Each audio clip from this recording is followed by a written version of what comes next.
Why do genres die? Developers of platform games have been asking this question for the past half-decade. Many would argue that it's all been downhill since Super Mario 64 thanks to uninspired clones. Others say that it's the push towards more adult-oriented games. No matter the take, Super Mario Galaxy is here to shatter expectations, and it's simply out of this world.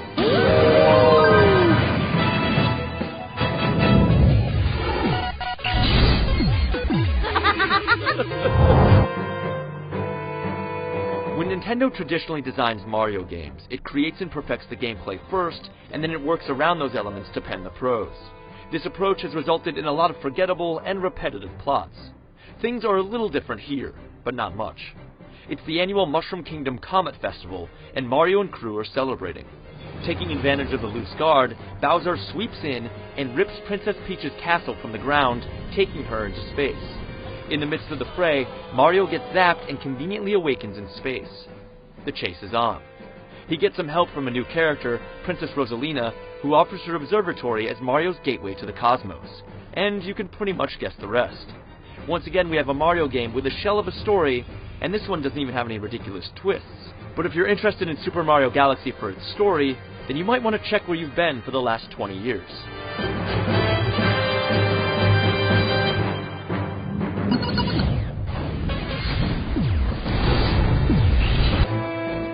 Galaxy has gone back to the more open-ended design of the N64 game. It's all about collecting stars to unlock new levels, but you can have almost a dozen of them selectable at once, allowing you to pick and choose which way you want to play through the game. The observatory acts as the hub, connecting you to all 6 of the primary solar systems. Inside each solar system is a handful of galaxies with a list of stars to snare on each. Like in most Mario games, there are tons of hidden levels to unlock, and 120 stars to collect for the completist. The not-so-obsessive can technically finish the story after snagging just 60 stars. Other items of interest include star bits, which act as the currency of the game. You'll use them to gain extra men, and to unlock hidden galaxies by bribing creatures called Lumas that are scattered throughout the cosmos.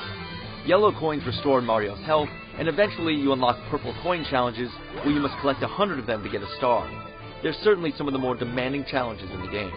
The galaxies outwardly appear much smaller than the typical level in a 3D Mario game, but there are bits and pieces that are out of reach until you find the proper transportation to get there. Not all the stars are unlocked for play in each galaxy as soon as you enter it. There are 3 base stars for each, and then you'll start tackling timed stages, or other instances where you must complete the objective without taking a single shot. All of this is based upon which comets are randomly circling the galaxy at the time. There's no denying that Super Mario Galaxy predominantly sticks with the tried and true, with a few tweaks.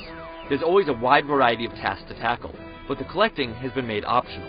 You'll rip through a good 30 to 40 hours of play if you're trying to get all the stars. And there's a 2-player option where the second player can collect star bits, though it's pretty pointless. Regardless, you'll get plenty of playtime for your cash, and it's structured so elegantly that you'll never be left wondering where to go or what to do next.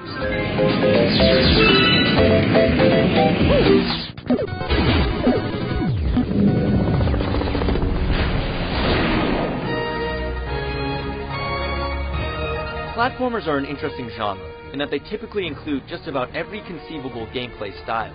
That definitely hasn't changed here, except now you're doing it all with the Wii Remote and Nunchuck. While it doesn't take things as far as, say, WarioWare or Zack and Wiki, the list of activities is deep, and most importantly, fun.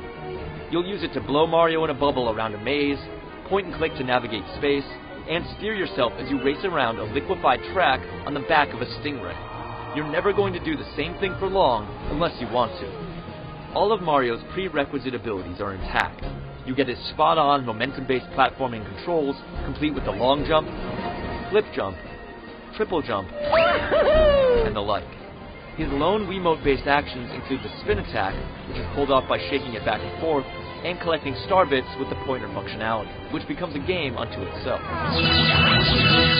Power-ups are in no short supply either. You've likely already seen his V ability that lets him reach high platforms, and another new feature allows Mario to walk on water. There are also old favorites like Fire Mario, and a new variation of the Wing Cap. Almost all of them are pulled off flawlessly, with enough nuance that you actually become good at using them. The lone exception is Spring Mario, mostly because its unwieldy controls must be manipulated in tight quarters. So we've got lots of variety, Mario's incredible running and jumping control, and plenty of sweet power-ups. We got that 10 years ago, and in 2007 the expectations are higher. There has to be a hook, and in this case, the angle is gravity and spherical worlds. Each piece of real estate Mario steps on has its own set of gravitational properties, and it's a blast to just stand between two celestial bodies, jump into the air, and see how the pull from each affects Mario's travel. It creates all sorts of interesting scenarios. Ever tried platforming upside down? Or how about upside down and backwards? You'll do both constantly in Galaxy. At first it can be disorienting, but an excellent camera system keeps the gags at bay. It opens a whole new realm of gameplay opportunities, and the game does an amazing job of squeezing the mechanic for every last drop of fun. But you won't spend all your time upside down.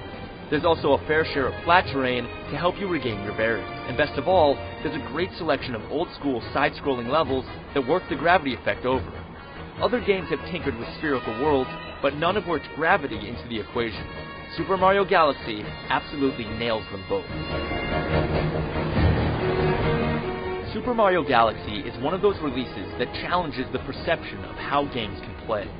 Mixing complicated physics with pinpoint navigation may seem intimidating, but it's all parceled out in such small, intelligent portions that the learning curve is almost non-existent.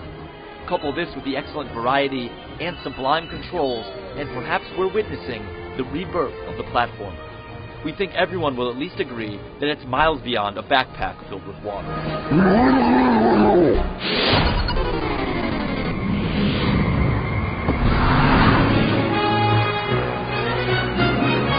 Super Mario Galaxy is a case of doing the best with what you've got. The Wii isn't really a polygon cruncher, but the way the levels are set up with small pieces of terrain displayed at a time allows for some sweet whiz-bang with no hit on performance. Fur shading, specular highlights, and a variety of other gizmos take it beyond the flatly shaded Mario games of yore. You can almost understand Nintendo's hardware vision with this game. Would more processing power make the series' simple art style have any more character? Likely not. It goes beyond the typical Wii mantra of, it's good enough, and into the realm of, this looks amazing.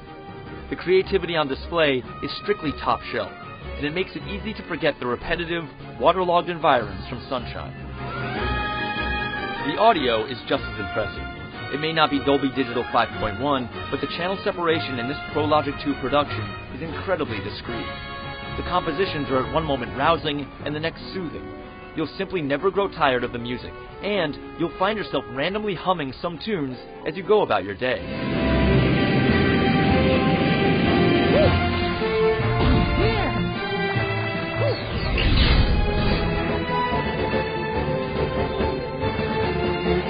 Just when you think a genre is dead, along comes a game that pushes perceptions to the fringe. Super Mario Galaxy is one of them. It's a perfect blend of the established and the unexpected, and a finely crafted piece of software that will infect your subconscious and make you dread dropping the controller. The accessibility, ingenuity, variety, quality, and quantity are impeccable. The only real uncertainty is how much you'll allow it to take over your life.